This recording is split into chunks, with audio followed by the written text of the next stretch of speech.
At ayun na nga mga kaibigan, welcome back sa CFSPH Impact 2025 Summer para dito sa ating second series of the day, Day 1. Nakaabot pa nga ng set 3. Sa tingin mo ba ay aabot pa tayo dito sa ating set 3 ulit? Second game natin, Sneaky Frog.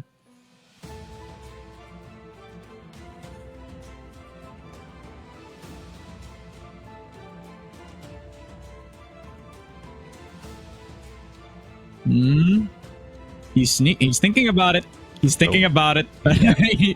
Nag-iisipan pa na. 1 second, I cannot hear okay. Mr. Chris. Pero I will agree with what you said, pare. I will agree with what you said, yes. Oh, yes. Yeah, nandito na tayo. He probably said nandito na tayo for VNG versus yung AG nga. And this is a matchup that we have been waiting for a while now. I think Vengeance, everyone's waiting. Is this gonna be it? Is this gonna be the year that they're gonna come back and prove everyone wrong? Na, you know, they can place highly dito sa impact natin, or is it gonna be the new kids on the block, pare? AG, try and see if they can have their hand dito sa tournament natin. Yeah, a returning impact team nga naman ang ating Vengeance so far. They were back in towards noong 2024 Impact Fall. So, I guess they know what the stakes are at alam na nila yung battlefield nito ngayon. Will they knock out the new kids on the block as we now find ourselves sa map Bito natin? Black Widow compound and port para sa kanila. Is this really surprising for you, Sneaky? Considering the sub-based ban, considering the Mexico 2 ban, I'm pretty sure everybody will ban that dahil sa kasi bago din yung rework na yan eh. I don't think a lot of teams had a lot of time practicing it, diba? Yeah, I think it's Mexico in general as well. Hot take, man. I don't think it's a good map, pare. So, I don't think it's gonna be picked anytime soon despite yung rework na nakita natin. It's pretty difficult to play. Pero Black Widow, expected galing dito sa Vengeance. In all honesty, they've been playing this map ever since last year, so I think hindi naman sila unfamiliar pagdating sa map na yun.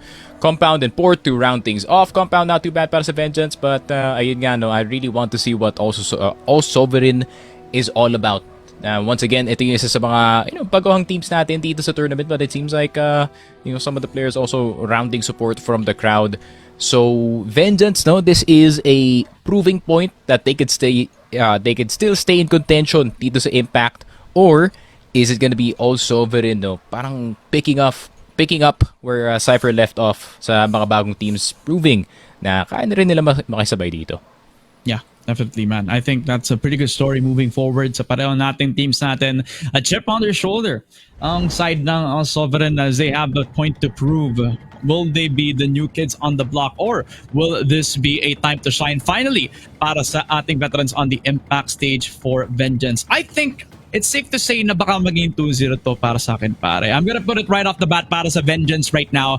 I think 2-0 for them is a safe bet for me. Pero ikaw ba, Sneaky Frog, sino sa tingin mo yung mananalo dito? Yeah, fully knowing itong ALSOVEREIGN are from a certain region, pare. So maybe I could bet on them.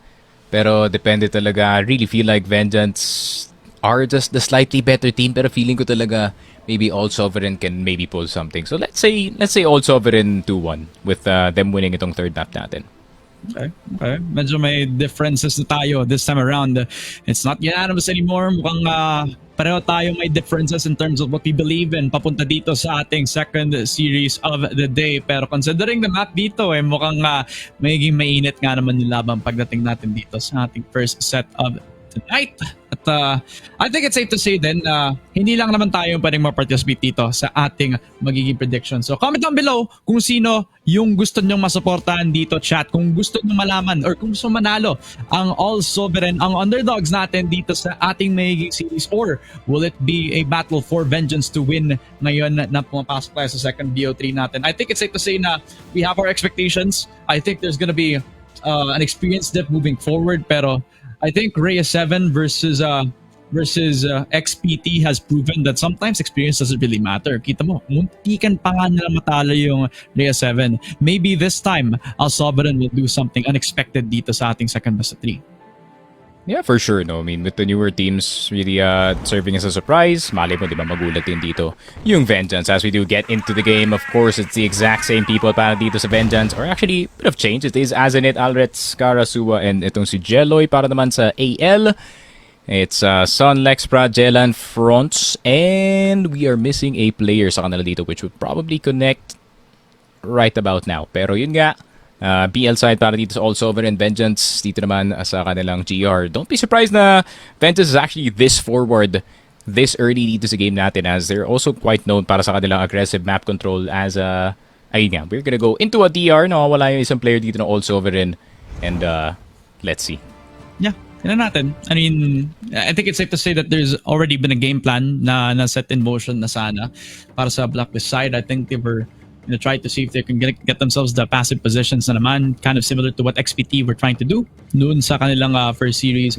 And siguro they're probably waiting for nothing, but sometimes being a little passive doesn't really go the long way, diba? Kasi walang risk, walang nagpupush, walang masyadong nagbibigay sa sarili lang sa kalaban. So at the end of it, marami pa namang time, and I think Black Widow being that first map is also a bit of a talking point there. No, I think in a lot of the VODs that I watched, it's been a pocket perk for a lot of like teams who are comfortable with that mid control, all that split up. Pero ikaw ba, Sneaky, any veteran thoughts about this? Black Widow is a very common map. In all honesty, I think it's one of the most popular maps pagdating nga dito sa Pilipinas. I think di mo talaga maiiwasan playing the 8v8s or the 5v5s in this map, considering how open it is, how easy it is to play compared sa baka ibang mapa natin that is more setup heavy. We could definitely do setup sa mapa na to, but then it really is all about, I wouldn't say all about that aim, pero if you can hit your shots at the right time dito sa mapa na to, then definitely it's gonna give either side a hard time.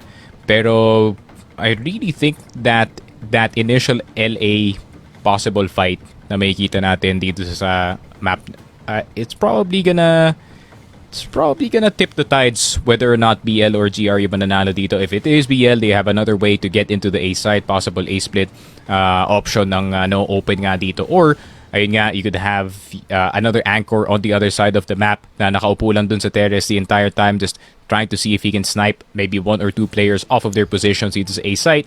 So a lot can happen dito sa Black Widow, but it really is about how much map control you can get initially and how fast you can execute dito sa mga sites natin. Don't forget, the split-ups doon sa may ES is also gonna be a crucial point din kapag nag-split ka ng long A at saka dun sa ES position. Sometimes yung A short is gonna be a big factor pagdating dito sa mga executes. That's why sometimes may mag-a-anchor behind truck o kaya doon sa may stairs position if they want to catch them off guard. So, a lot of things to consider pagdating dito sa executes on A, pero I think it's also a talking point din that sometimes some teams ay willing na makapag-aggress doon sa may mid-doors position. So, it will either come down to utility or the absolute mechanics ng entry fragger ng Blacklist on that side of the map. So Black Widow about to be reconnected back into the game dito sa screen natin in a very short while. Give us a bit of patience, mga kaibigan. Gusto naming ma-enhance yung viewing experience ng lahat dito, giving it our best or absolute 100% para masuportahan natin ang mga local teams dito sa Impact Summer 2025. I think it's a nice story to witness kung makakapagbawi nga ba ang Vengeance, since they did have a pretty disappointing 2024 sa Impact Fall where they only placed 7th nung time na yun. I think for me, Vengeance, baka maging true sila sa pangalan nila. Sa tingin mo ba enough ba yung parang Vengeance story para makakuha sila ng mas mataas na rating dito pa lang, lalo na dahil napakaganda na magiging resulta dito kapag nanalo ka with a podium finish? Depends still dito sa Vengeance. It's really different competition kumpara sa nakita natin from the prior Impact tournaments. Obviously, so tingin ko this is probably the most mysterious na Impact considering the amount of teams na baguhan nga dito, na pumasok nga dito sa Impact. Pero para naman sa Vengeance, I really feel like if they stopped doing their bad habits from yung prior seasons nila, which is sometimes over pushing, the communications do break down, and then it all goes down with them pare yung mapa, unfortunately. So hopefully VNG a lot more rock steady yung kanilang mental pagdating sa mga laruan natin, especially in those comeback scenarios. No? Ang daming situations na Vengeance is on a precipice of a comeback and then nagkamali lang yung isang player and then everyone starts throwing everything towards the other side and then ayun nga, it doesn't work out in their favor. So hopefully a bit more discipline para dito sa Vengeance, but then I wouldn't mind with them keeping up yung kanilang aggression pagdating sa kanilang depensa, as it is the map to do it. Problema nga lang, how will ALSOVEREIGN react sa pinanggagawa nila sa map? Are they gonna be fast to adjust, or are they gonna be doing the exact same thing as well, na they're just trying to throw everything at the problem, pare? Okay. So talk to me like somebody na bagong pasok lang sa Crossfire, right? In a map like Black Widow, where yung global risk yung parang magiging start the show, what should I expect from on the other side, yung Blacklist? Ano yung mababato mo sa mga first few seconds of the round? Probably try to get mid control dito, pare. Maybe a bit of a stage fight at the start of the round before the smoke does engulf itong double doors natin. Maybe something from Catwalk B, but I mean, hasn't it being allowed this deep already sa start ng game natin with Lexpra actually down to half HP, as in it has to be careful. Sua will get taken down. Walang trade nasa kanya dito sa short, as it is a 2-2 defense, pero nandito na si Aldrets to try and see if he can get something back dito sa A side. Bilis na bilis no? Mid split off. And again, you're talking about that mid control. And slowly, nagkakaroon na ng progress ang AL as Kara is gonna get that 1-for-1. The double up setup again. Lexpra with the utility to try to keep themselves planted doon sa my terrace and long A position. This is the thing about trying to double commit. Sometimes that also opens yourself up sa open space ng mapa, and that's where the sniper of ALSOVEREIGN, yun yung magiging ruta niya para makapasok or possibly try to get some presence and progress made doon sa may A site itself. As they now flash on through, they make a lot of noise doon sa may short, just to buy a little bit more time to get the 1 minute mark running. Yeah, B-site. O, ito na yung kukunin dito ng ALSOVEREIGN. Azenit at Jeloy magkasama dito. Azenit actually going back into that mid position. HE Nade dilipad papunta kay Jeloy. Pero inisip niya pa. Is this gonna be a full B-site execute? Wala siya kahit ni isang nakitang player dito sa HP. Only a nade was actually thrown.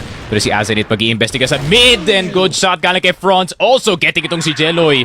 And all of a sudden, despite Vengeance ang unang nakakuha ng pick dito, sila pa nga ang posibleng matalo. Franz with a good shot. Franz with another one. Grabe ka naman, pare. 1-0. ALSOVEREIGN with a resounding entrance dito sa game natin, especially galing dito kay Franz with a 4K gamit ng kanyang sniper. Sobrang linis. And how often mo may expect yung sniper na mag-lurk all the way towards that mid side. Very well done para kay Franz. Talagang na-surprise niya lahat ng Vengeance na magpipeak sa kanya. And they were even thinking about it. They were doing a good job of trying to assess yung situation. They knew that there was somebody na nasa loob na mid doors. They tried to peek him off. And despite the numbers, talagang nakuha niya ang lahat ng nag-a-attempt na mapatay sa kanya. So despite Vengeance starting strong with that first pick-off, the adaptation from the Blacklist side has been instrumental in getting yung first round win on the board. So it will be slow tempo this time para sa ALSOVEREIGN, as they now leave tong si Franz na mag-lurk na ulit inside the mapang yon. A good nade to try to get some chip damage done. 71 HP. Agad po si Franz, as Azenit also eats a bit of chip damage then sa kabilang side ng mapa as they try to flash him off, but still throw lang sila ng util on each other to try to buy a bit of time, a couple of seconds to try to play off their default positions. Yeah, so nakapatong lang dito sa train. Di kita yung kanyang paa. Azenit could have peeked out a bit better, pare, but he gets his head taken off. Sua probably spotted with his feet finally stepping, pero si Kara pala ang nakapatong dito. Sua now on the stairs position. Good cover galing kay Kara. Sua gets to live another day, pero si Jelan nakapush na papasok ng side. Jeloy trying to get out of the window A position. Sua another one para sa kanya dito. Can he get the third? Yun lang, di niya makukuha. Lexpra with his own double kill. Aldrets na lang natitira, missing the first sniper shot. Ooh! Lexpra challenges again, pero not the best idea considering C4 nahulog dito sa short. So, meron ng information si Franz kung nasan si Alretz dito. Alretz, fully aware na pwede siya lumabas dito sa window A, pero si Alretz mag-aares na lang instead. He probably knows na nasa short ang C4.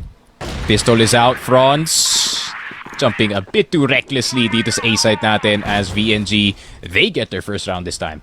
Grabe, yung adaptation ni Alretz in that 1v2 spots out the first player na try pa lang na pumasok from that ramp side. And again, it's the slow tempo that Sovereign were trying to pace them off of each other.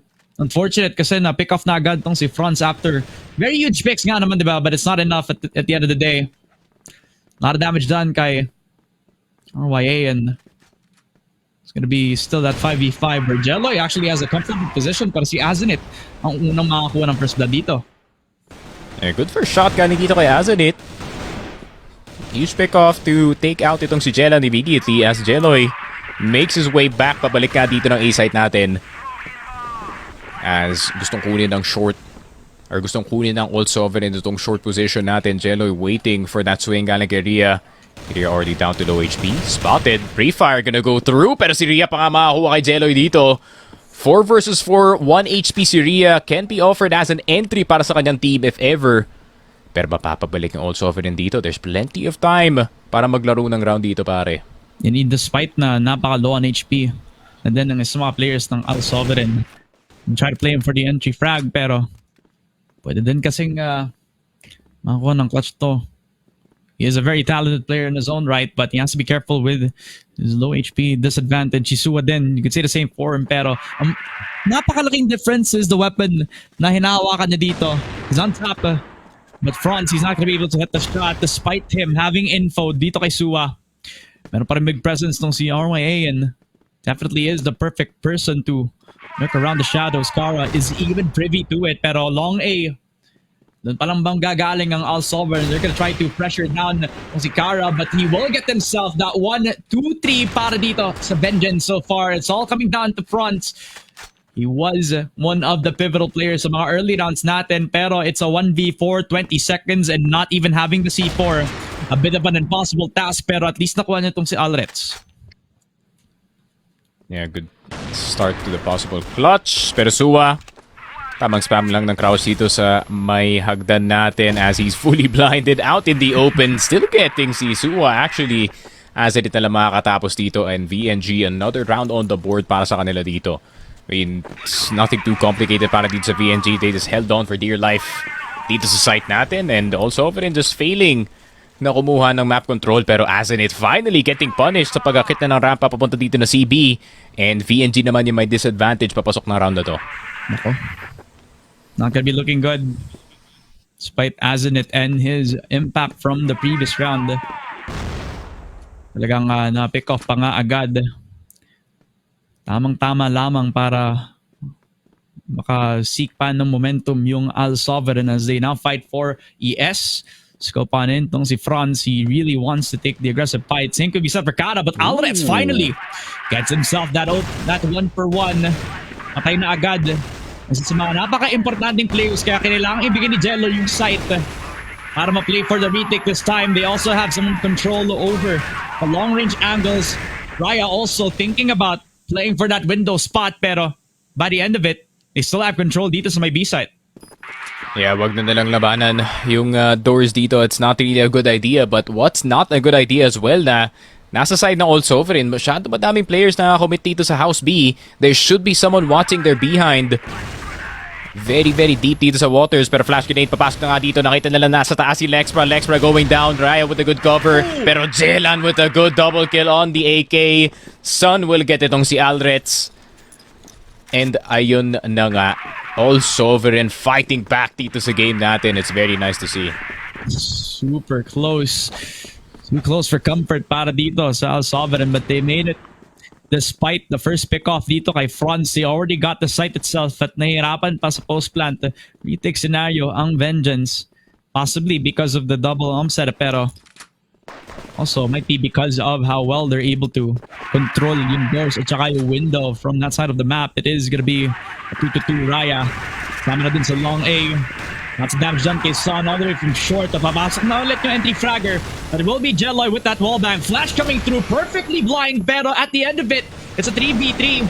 Vengeance holding strong until it will be Lextra and Jelan doing all their best work. It's all coming down to Kara. He has to go on in, pero yun nga lang, that Alm's not gonna save him. There will be another round para sa ALSOVEREIGN. A hectic round at that, pero they got the job done. Grabe, ALSOVEREIGN fighting back dito sa game natin. Really good A-split sa nakita natin. Insta headshot on the A players as well. I mean, not much you can do kung kayo yung VNG dito with that amount of players already crawling dito sa A site. But still, round is around para dito sa AL. Vengeance now playing a lot more safer of a defense. Si Jelloy mag-aantay na lang ng information galing dito kay Azenit on those jumps. Pero kalmado lang in both sides dito. Actually, VNG, a lot more passive than their usual pace na nakikita ko galing sa kanila. A lot less willing kumuha ng map control galing dito sa ALSOVEREIGN. But I can't blame them, no? Looking at what happened dito sa mga rounds na nananalo dito yung ALSOVEREIGN, it's always their mistake. Pero Alred's gonna go down immediately. Jelloy na, 1-2. Jelloy going down as well. 3 versus 3. Meron pang lalabas dito sa pinto, pero meron din lumalaban sa likod. France will get tagged up thanks to Azenit. Pero hindi pa sila nakaka-cross pa loob ng site. Rhea peeking instead. Azenit getting that kill. Very important. Full HP dun si Rhea. Naging 2v3 pa nga at meron pang flank na mangyayari. Son is stuck. And France is also in a lot of trouble. Low on HP pa nga. Wala pang bomba para dito kay Son, so they have to claim it. Possibly with a sacrifice. And that's something that they have to consider. But Son's also down. It's a 1v3. Ipit na ipit si France. At patay na patay. Sa retake at saka sa defense ng Vengeance, you're slowly seeing the bigger picture ngayon, Sneaky. Talagang ang pareho nating kupunan ay hindi magpapabigay lamang ng mga rounds. Ipit na ipit ang pareho at mukhang si Kara pa nga ang unang kukuha para sa Vengeance. Yeah, equally match game between yung dalawang teams natin. Kara, the first pick on the board dito kay Lexpra. Raya, obviously trying to get some space dito sa BS. Son distracting. Suwa not expecting the second swing galing dito kay Raya. Pero hindi pa nila kailangan i-push itong A site. They still don't have to commit. It's an even 4v4. They can slow down, let Vengeance split up between yung mga sites natin dito, and then figure it out from there. And that is exactly what's gonna happen. Si Jelan lang siguro gonna try to find an odd head na lalabas galing dito sa short. C4 picked up by Son ngayon. Ooh. Let's face it, it's good impact coming through. And the first opening pick ng Vengeance is ngayon, medyo kalmado muna tayo, no? Medyo nagiging hectic sa pagdating sa mga executes natin for the side of ALSOVEREIGN.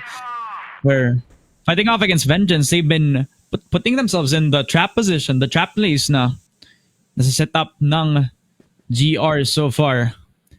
Sometimes crossfire, sometimes bait and switch. Ngayon, relying on Kara to take that kill with that EWM, pero still with a lot of time to work with. ALSOVEREIGN, they don't really need to rush into a decision right now, lalo na magkakalapit lamang yung mga players ng Vengeance sa both sides of the map.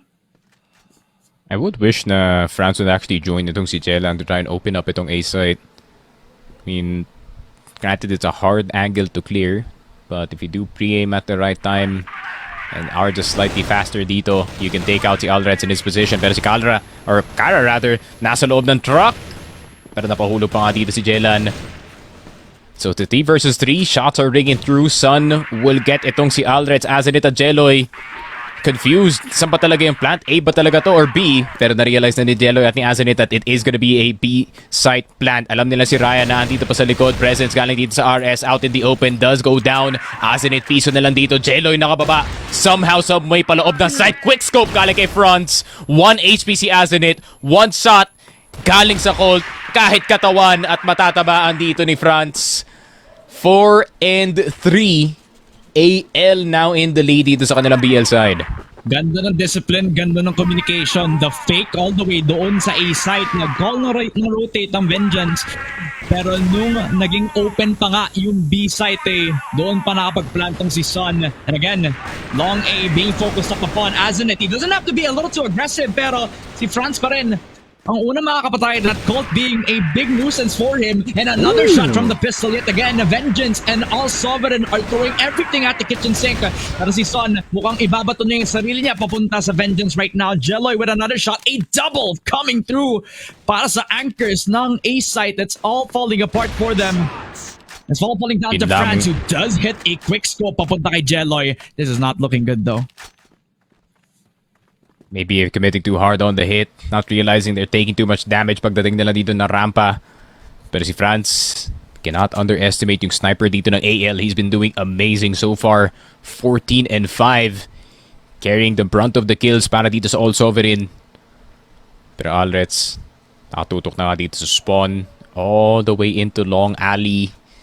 And stuck na dito si France. Good swing actually. France gets away, man. He does have slight information na yung sniper, or at least one of the snipers dito ng Vengeance ay nasa kanyang likod. So wala siyang choice kundi labanan dito si Suwa.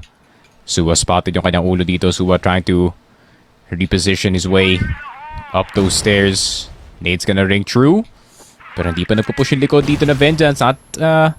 Not just yet. They really are respecting yung sniper dito ni France and his capabilities. As he does reload, kanyang Colt is gonna probably look for a kill dito kay Alrets. Pero Alrets with a better position. 4 and 4. VNG and AL. Back and forth yung kanilang game dito, pare. And it's one of those rounds kung saan yung utility, yung kung ano yung naging difference dito so far as Kara. I think it was that mid-push or that very slight peek doon sa may window. Nakapatay dito kay France. That is an off shot. And Jello picking up another Lexpra. Makes it 2 for 1. And Vengeance slowly crawling in towards the side itself. It will be Raya with that spray down sa EC player. Alright, has to back off, retreat for now. Balik sa A-site lalo na. At lumalaban pa rin ang ALSOVEREIGN despite them having the numbers disadvantage. Bit of a short take para dito sa Vengeance.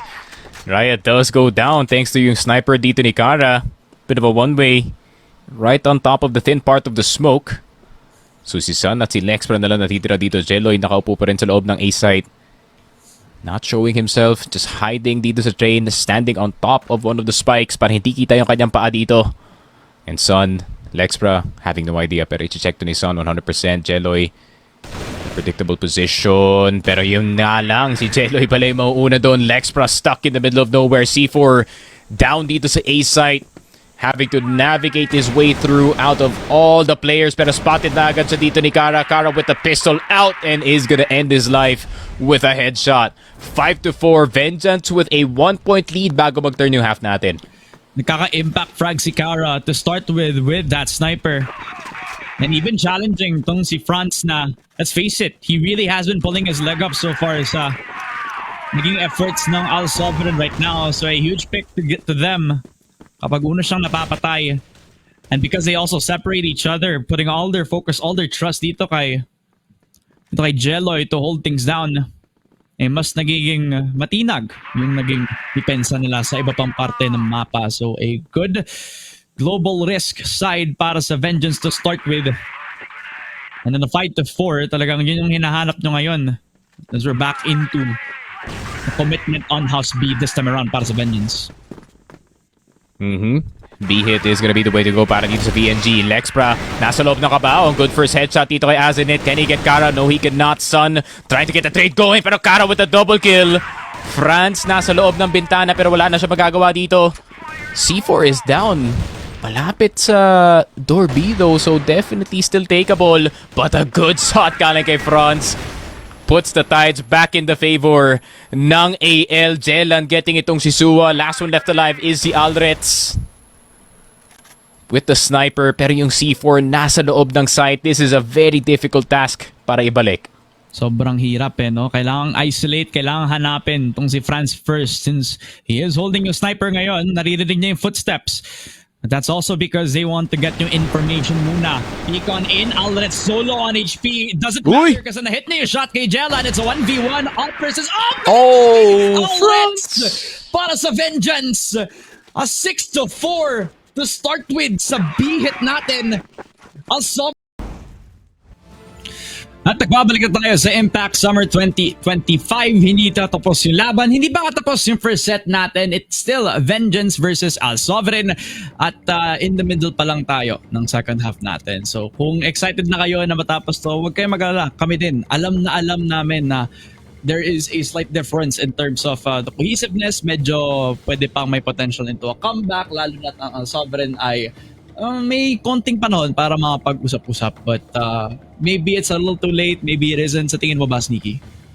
Yeah, I mean, it is quite a break to have. Bit of time has already passed, but may opportunity nga dito yung ALSOVEREIGN na makabalik dito sa game natin. I mean, on that momentum na nakuha ng Vengeance kanina, kind of lost a bit. So, let's see, man, if they can capitalize. Pero fully knowing yung Vengeance, I mean, BL side na sila dito. They probably are looking back sa nangyari dito sa first half, trying to fix what they did wrong, no? So, hopefully, we do see that from both sides. I'm just hoping na, we just get a bit of a closer game, no? Since it is Black Widow, which is a pretty good map para dito sa Vengeance, but at the same time, it's a pretty comebackable map para dito sa ALSOVEREIGN, knowing yung variance ng mapa natin dito.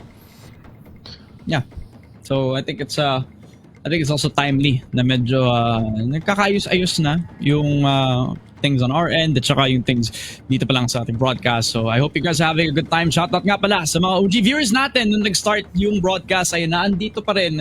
At kung nag-excited kayo na kung ano yung mangyayari dito sa ating magiging second match, i-comment nyo below kung sino sa tingin nyo yung mananalo. Ang Vengeance are up 2 rounds ahead dito against ALSOVEREIGN.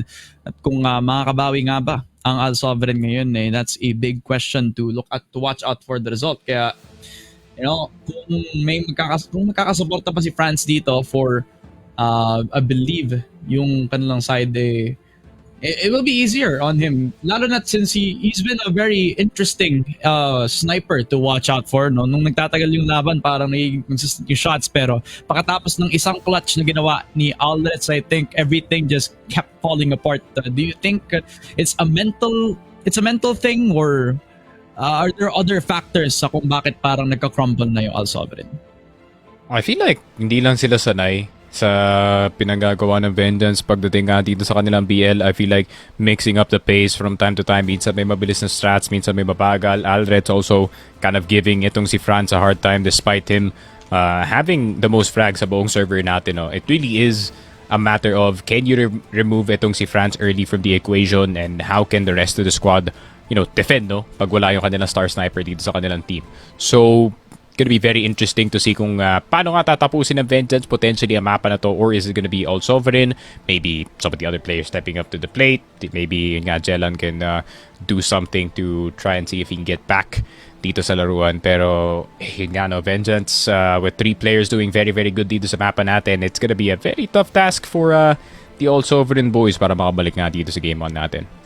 That's true. So, if it's Vengeance or ang ALSOVEREIGN, comment naman below nyo kung sino yung team na sinusuportahan nyo ngayon. Very quickly, thank you so much sa suporta ng Crossfire community. Kung hindi dahil sa community natin ay hindi tayo magkakaroon ng impact, hindi tayo magkakaroon ng napaka-lively na roadmap para sa ating 2025 esports calendar. So thank you so much kasi kayo yung nagbigay sa amin ng trabaho at saka kayo din ang nagbigay ng napagandang opportunities para sa mga players natin dito sa Impact at saka sa Masters as well. So, it's a fun time overall for Crossfire. As of late, we just finished yung ACL, which honestly, despite the results, I really believe that Arcilia at saka Ubek Maniac have made us very proud, especially for the latter kasi nakaabot sila ng semifinals. They were this close at tatalo pa sila ng eventual winner. So what's more to like nga naman sa run ng Ubek Maniac, diba? Parang last year's run lang sila doon sa Crossfire Stars last year. Yeah, not gonna lie, I think losing to the eventual champions isn't too bad para dito sa Arcilia. I think they really just bumped into the best opponent that they can dun nga sa start ng bracket. Ubek Maniac, obviously, very impressive ang ginawa nila against KZ with a 2-0 sweep, considering it is yung first seed in China, and I feel like KZ somewhat underestimated itong Ubek Maniac and they paid dearly for it.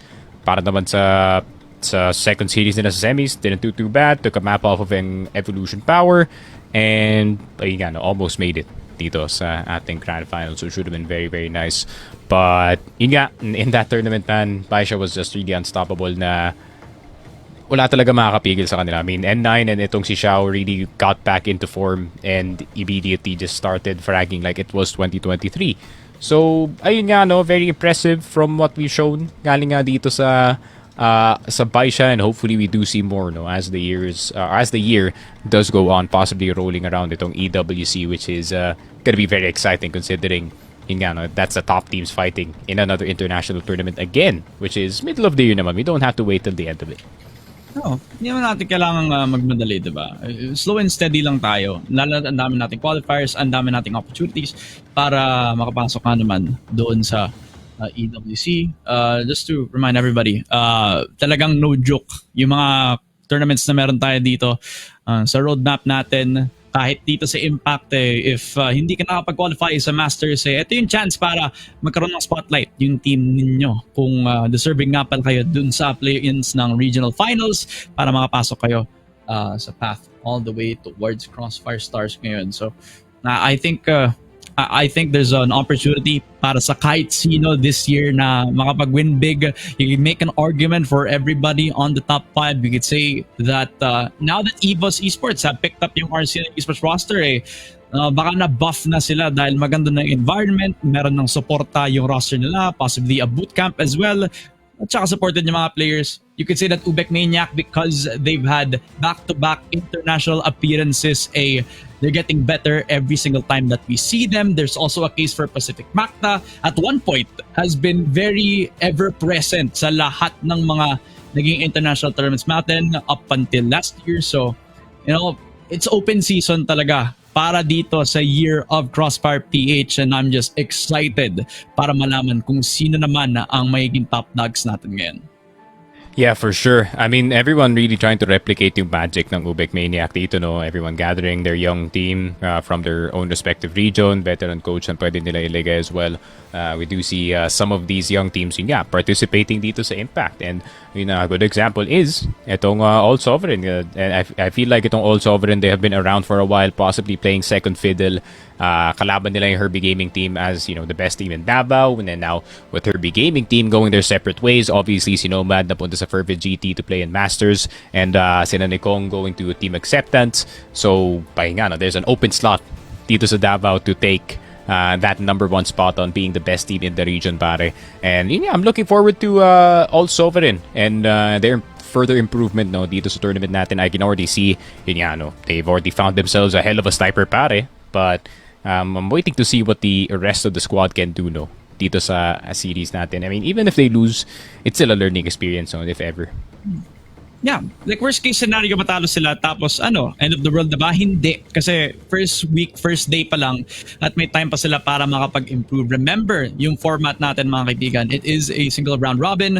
So, matalo sila ngayon, syempre may mga iba pang mga games para makapag-improve sila. May time sila para makapag-VOD review. May time sila para ma-analyze kung ano yung mga naging mali. Which, honestly speaking, is just the communication and how they position themselves para masuportahan yung isa't isa dito, making it look like a one-man show para sa kanila. At baka naman magbago yon habang tumatagal ang Impact Summer ngayon. Which, for Vengeance, on the other side naman, I think they're looking pretty pristine naman. I wouldn't say it's absolutely perfect kasi may mga times na nakakasikot nga ng mga timings ang All Sovereign, at may mga times din na nakakapanalo pa rin sila when they do get the initial executes going, but they're not as consistent na para ma-secure nila yung mas maraming panalo against Vengeance. So, may konting room for improvement. Parang hindi nga konti lang So, kaya may time tayo para makapag-improve dito. Yeah, and I feel like itong Vengeance, they're still recovering possibly from their recent roster change with si Kid from Hell now not in Vengeance anymore. Now he's in Sunday Shrooms on the exact same league. Obviously, Kid from Hell, a freaking hell of a player, pare. Already seen him dun sa Masters, or already seen him dun sa regionals, and already saw him dun sa with Vanguard back in the day. He really did well, no? He really did well for his small stint dun sa team na yun. Obviously, went back to Vengeance. Didn't work out for some of the other tournaments. Work out naman para sa iba, but now this is a post Kid from Hell era, no? Galing dito sa Vengeance. Yung tanong na lang talaga, can they operate without their star rifler? Obviously, as it leading the charge para sa kanyang team. Team is looking pretty disciplined. Granted, may mga spots na they can do better in, no? But I feel like, these new players na kinuha nila dito naman sa Vengeance have been doing pretty well, no? It's just, can they keep themselves under control, no? Can they, paano ba sabihin to? Can they not overextend? Can they not overplay yung kanilang hand? Kasi nasa kanila na yung lead, pare. And if they mess up from here, it's a slippery slope down, pare. Totoo. At mas mahihirapan talaga sila makapag-combat dito. So, just an update mga kaibigan, we're still working through this technical issue. Pero habang ganun, mag-usap-usap po na tayo. Comment down below kung sa tingin nyo ang Vengeance ang mananalo or ang ALSOVEREIGN. Suporta ba tayo sa underdog ng ALSOVEREIGN right now with France leading the charge? Or will it be Vengeance, their cohesiveness as a team at yung pagka all-around ng lahat ng mga players natin across the board? Will that be the case for them? Malalaman natin yan pagbalik natin dito sa game. Pero konting patience lang tayo dito, mga tropa. Kasi syempre gusto namin mga 100% yung mga naglalaro dito sa lobby. At rest assured, makakabalik tayo agad kapag nagbigay na ng go signal si Direk. At ayun. So before ang lahat, gusto ko lang makapag-open up ng topic na medyo out of place siya, pero gusto ko lang makamusta. Galing ka bang Boracay, Sneaky Frog? Kasi nakita ko sa comments baka mukha kang galing Boracay. I wish, man. I really wish. I haven't taken a vacation yet this year, actually. Yeah, this is probably the best outfit I could pull. Kasi sobrang init talaga ngayon, man. Galing. I don't know how to describe the heat, man. It's crawling in your skin yung init ngayon. And yeah, just, try to get something tropical pa rin. Try to do something. Medyo opposite nga no? Ako pa nag-jacket, sobrang init pa nga dito. I think it's like 27, 28 degrees Celsius dito, wherever I live. Parang slight adaptation, nagbukas ako ng aircon. And I think that's more than enough. I think sa init na ganito, ay may time tayo para mag-chill at sana okay naman yung mga players natin over at both sides of the team. So sorry pala sa mga delays, chat. Medyo we're working hard 100% para makabalik tayo sa game. Pero yun lang, konting patience lang, konting pasensya lamang dito on our side. We're still trying our best para makapag-connect tayo as soon as possible. Siyempre, it's also a good time para makapag-drink kayo ng water. I know that we both actually need some water right now, pero mas lalo na sa inyo, stay hydrated lang tayo dito, mga tropa. Yeah, I mean, and it's not on us na the game is actually not starting just yet. No, we're still waiting for the teams to actually get ready, and you can press that start when all 10 players are ready. No, so yun yung inaantay namin at this very moment. Pero yun nga, I mean, AL still hopefully can get back into the game. Maybe we see something else galing sa mga ibang mga players dito. Not just itong si France and Vengeance naman. Is this gonna be finally the time where? Is it time for 1, 2, 3 Vengeance? Maybe in the top 4, pare. Still kind of depends. I don't know, man. Improvement? Maybe too early to say, pero it's a good start para sa Vengeance ngayon. Pero it's kind of too early to tell nga din naman, as close as the game as it is. Parang medyo nagiging safe bet yung masasabi natin na Vengeance is doing good job as a team. But it's also kind of nice to see na meron pa rin taong nagsa-step up para sa ALSOVEREIGN. So, ang konting communication lang, konting ayos lang dito sa mga rotation timings at saka sa kung kailan sila maglo-lurk. I think I remember Raya also making a lot of impact with the lurk timings as well over to the side of ALSOVEREIGN. So, may chance talaga. I just think that after that clutch given by Alrets and also some good shots as well from Kara, from Jeloy, who has been the rightful duo for the Vengeance side, nalalason talaga sila agad. For sure. And I'm just curious about itong map number 2 natin, pare. What could happen? I think yung map 2 natin is Compound, if I'm not mistaken. Pinili nga yun ng ALSOVEREIGN. And yun nga, Vengeance, they also have experience pagdating sa mapa ng Compound. And yun nga, kasi nakita natin kanina, if we do just play standard, get the right picks at the right time, then yun nga, maybe that could be a VNG 2-0 na hinahanap nila dito. But at the same time, ALSOVEREIGN, since they are gonna be picking yung mapa natin dito, then they're gonna be starting most likely dito sa BL side, and hopefully yun nga, maybe they can surprise us sa first half pa lang ng Compound kagaya na nakita natin kanina in that first series. Okay. Edi, kalimutan muna natin na nasa Black Widow tayo ngayon. Pero remember mo yung kung paano naging performance ng parehong teams natin. Do you think with how close as it is, will it be the same story pagdating tayo sa compound, pare? Compound? Not sure if it's gonna be the same story, no? Feeling ko makakabawi pa naman yung All Sovereign depending talaga kung ano mangyayari sa first half. And that's why, kagaya sinabi ko kanina, they really need to take itong Black Widow map on their own kasi ayun nga, it's gonna be a rough start para sa kanila dito unless may malaking pagkakamali ngayong mangyayari dito sa Vengeance on their GR side, and then ayun nga, kinda depends on how good the defense is or the offense is para nga dito sa All Sovereign squad natin. True. Talagang a lot of things to consider pagdating dito sa ating susunod na game, sa susunod nating pagpasok muli sa ating Black Widow side. And since you mentioned that it could be different pagdating dito sa ating compound map, but we got an update. Looks like nag-aayos na tayo papunta dito sa ating next game. Munting wait na lang. So we're gonna go back into round 15 of this Black Widow game, mga kaibigan. Alam kong matagal-matagal yung paglalaro natin ngayon or yung pag-uusap namin. Konting patience lang. Konting-konti na lang makakapasok na ulit tayo. So buckle up. I think it's been a good discussion then. We already talked about the state of the Philippine talent ngayon. We're gonna be back into this game. Finally, matatapos na ang laban between Vengeance versus ALSOVEREIGN back on that global west side, as they now try to fend themselves off with a double setup dito sa my house position. Tingnan nga, 8-6 is gonna be yung scoreline natin. VNG with a 2-point lead dito sa game natin. A lot more of a different setup para sa kanila dito. A lot more passive. No one really going too far forward, which is allowing itong si Lexpra to actually hang around dito sa may short area natin. Also has the option to go out the window to try and see if he can get any information. Pero wala. Mapapabalik lang yung All Sovereign dito. Everyone playing it safe, especially itong si Franzno, who has to play it safe kasi pag wala siya dun sa mga late round scenarios, then it's gonna be bad news. Pero si Alrets pala yung mababawasan dito. Sobrang dami ng damage. Ang laki na naging diferensya kumpara sa kung paano niya sinimulan ang round na ito.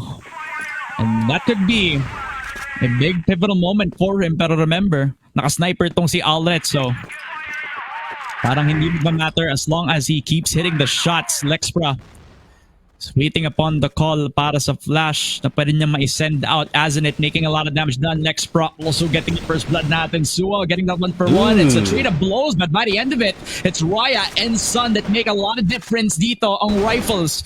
Mukhang nabubuhayan na agad ang ALSOVEREIGN, making it a 1v3 para kay Kara, who needed a step up, and he has to do it right now. Spot shot Raya, but it will be ALSOVEREIGN after the pause to get themselves the next round. No, 8-7 dito sa game natin, and All Sovereign only 1 point away from potentially against itong Vanguard. If they can actually catch up, 8-8 wouldn't be too bad of a spot, and especially considering kung gaano ka-equal yung mapa na to, no? Sa mga sides natin, definitely doable to get back into this game. Pero Vengeance, yeah, hasn't it, just making sure na walang makulit dito sa CB. No one crawled up all the way from ramps. And yun nga, no, it's a good old standard start of the round in AL. Playing a lot more careful this time. Parang alam din nila na feeling ko VNG is gonna be very reliant pagdating sa kanilang mga execute, and we just possibly 4-stack or 3-stack one side of the map and hopefully we guess right, pare. Man's gonna wait for Peak to come down. He misses the timing. Reaction not on point. Azenit will open things up at si Kara pa nga ang makakuha ng pangalawa. Perfect blind, perfect util. Suwa also follows, and it's all crumbling para sa ALSOVEREIGN with the first round that they had kanina. It's definitely not the same result ngayon. Si Jellan na lang ang natitira, pero nahanap pa nga siya from the flank. Si Suwa ang kukuha ng double kill. At naging 8-9-7 pa nga. Mukhang set point na ang Vengeance so far sa adaptation nila dito. 9-7. PNG almost looked like a disaster, no, at the start of that round, and nagkapalitan lang sila ng bala dito. But France is now starting to miss his mark, no? I mean, ever since the second half did turn, it's not the same France na nakita natin galing dito sa BL side. And Alret's getting si France. Speaking of the devil, pare, 3v5 pa ka naging kalabasan natin dito. And ALSOVEREIGN are now scrambling para mabalik yung numbers pabalik sa kanila dito. Pero tignan mo naman, nakatago lang yung mga players ng VNG. They want them to push actually. Ang laki ng investment no? All the way from that push on to the EC kasi yun nga lang, it's Kara finds out Raya. Sun tries to put on the spray pero in the end, si Jeddah na lang ang diferensya para sa panalo ng Vengeance at sa 8th round win ng ALSOVEREIGN. He makes so much noise at sa pagbaba niya, baka bumagsak pa siya. Si Azelit mapapatay pero it's a 1v4 pa rin at nahihirapan siya sa point na hindi niya mapapanalo yung round at yung game na ito. Ang Vengeance ang makakuha ng first set sa ating BO3 at sa napaka-init ng start na yun para sa parehong koponan ay gandang-ganda ng performance ng Vengeance sa parehong sides natin kanina. Yeah, it's a very nice victory para dito sa Vengeance. I mean, starting off yung season natin dito sa CFSPH Impact 2025 on a good note. And yun nga, no, unfortunately para dito sa ALSOVEREIGN, despite how close the game was, by the time na patapos na yung game natin, it was already 9-7. You can feel the game being over. And unfortunately para dito sa ALSOVEREIGN, they do not get yung Black Widow ng Vengeance. Vengeance still on point pagdating sa mapa na yun. Now we run into a new problem para sa kanila dito. Can they produce the exact same thing pagdating naman dito sa Compound? Compound is an entirely different story, an entirely different map, a lot more closed, a lot less nades to work with, no? So it's gonna be more about the guns this time and some of the setups na pwede mong kunin, maybe some aggressive mid control, maybe try to get some curve control as well. So titignan natin if ALSOVEREIGN can hang on dito sa map number 2. Kasi to be fair, no, map number 1's not too bad, just the breaks of the game yun hindi nila nakuha dito. Totoo. At talagang nakikita mo na din na France was coming into his own up until nung dumating tayo after the pauses. I think it also affected yung mga players natin. So hopefully, makapag-recover sila dito onto our second set. I think it's also noteworthy that Vengeance have already won their map pick as well. So malay mo, mag-iba yung comfortability ngayon ng ALSOVEREIGN. Pagdating nila dun sa second set, baka may mga set plays na sila, may mga trap plays na sila dito. Lalo na to sabi mo, this is a map where the guns really matter a lot more. And maybe possibly, it could be a little bit more puggy pagdating dito, which could be the calling card for ALSOVEREIGN. Lalo na honestly speaking, France was just putting on one hell of a field day, but I'm looking to see a little bit more out of the rifle duos. Yeah, medyo naging tragic lang yung nangyari dito kay France. Honestly, na medyo nawala siya nung second half. Obviously, he was popping off on that sniper as we do see dito sa highlights natin. But, yun nga, no, by the time that the second half turned around, si Aldrich medyo nakahabol niya sa kanya in terms of the momentum. And, ayun nga, ever since na napantayan nga siya dito ni Aldrich, we haven't seen too much galing dito kay France, unfortunately. And, yun nga, ALSOVEREIGN without their star sniper producing as much as he did, nag-struggle sila na mag-hang on dito sa game natin, pare.